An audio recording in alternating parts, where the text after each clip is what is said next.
Hello ladies and gentlemen, welcome to today's video. So today, as promised last week, I'll be talking about the documents that you might need before you apply for a mortgage. We all know that applying for a mortgage requires a lot of paperwork. It's a matter of trust. The banks will need to be able to trust that you can pay their money back. But then how do they trust you? Before they say yes to your application, they are going to require certain information about you, mostly and first of all to prove who you say you are. So what kind of information do they need? What do you need to prepare for before making that application? In this video, I'll be advising you the paperwork that a bank may ask you to submit so that you can be prepared before you even start the process.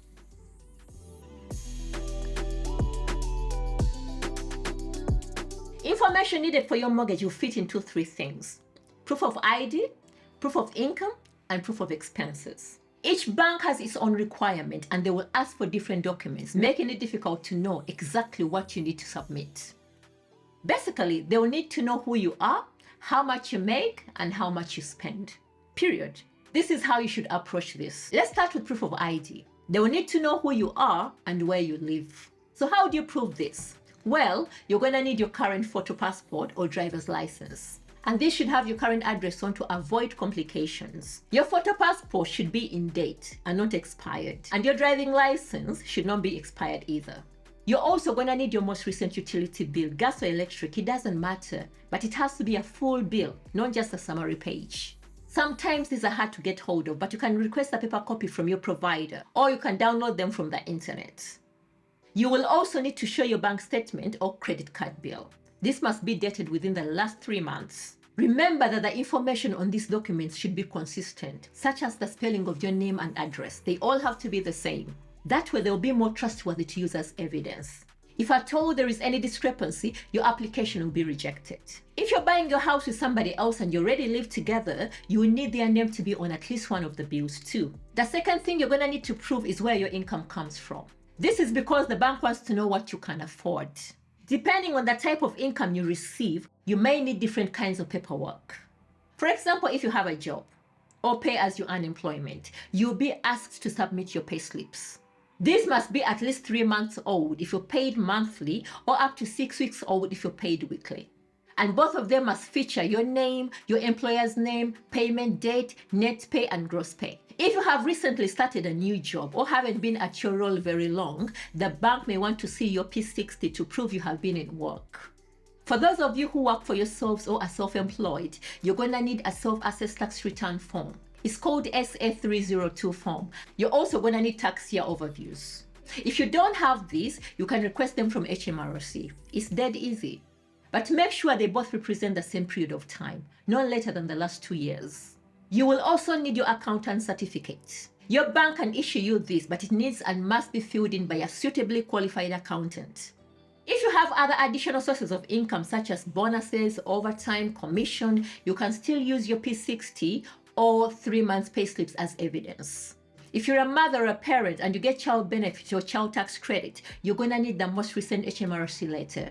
If you're working age and you're getting working tax credit, it's still the same letter. For those of you who are lucky enough to be getting a pension or any other state benefits, you will be asked to provide the DWP letter as evidence. Let's say you foster children and you are paid for doing so.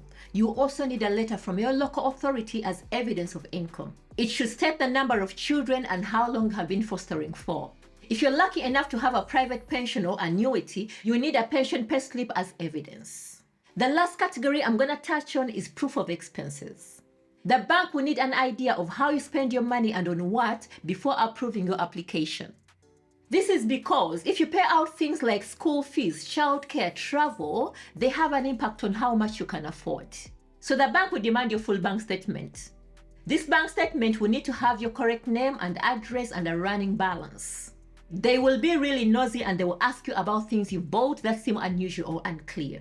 So be prepared to talk about things that may seem sensitive. Don't worry, this information is confidential and they will never share it with anyone. The paperwork you'll be providing is huge, so in order to make this as easy as possible, check names on utility bills. Ensure all your ID is up to date and make loads of copies. Make sure you have set up online banking and have access to your payslips online. This will make things easier. It is also important to remember that as you're applying for a mortgage in the UK, all the documentation should be provided in English. Any that are not will need to be translated. Translation cannot be done by anyone. It will need to be done by a recognized translation service and marked as such. Applying for a mortgage can be a complicated process if you've never done it before. So be sure to talk to a mortgage broker to get advice on your best options. If you've got all your paperwork ready in advance, your application process is likely to be much smoother. So we've come to the end of this video, but my 3 best tips are: state your income exactly, don't round up. Give your full name, even middle names are necessary. Declare all your debts. The bank will find them anyway, and withholding the info can mean a quick decline. Number 4, get your 3-year address history exactly right, including postcodes. Number 5, give honest answers when asked about how much you spend. And then my top tip is get multiple copies of these documents, as your solicitor will need them too. You may need to get them certified by a professional or at the post office. I hope you enjoyed this video and that it comes in handy as you buy your first home. Thank you for watching, and I shall see you next week.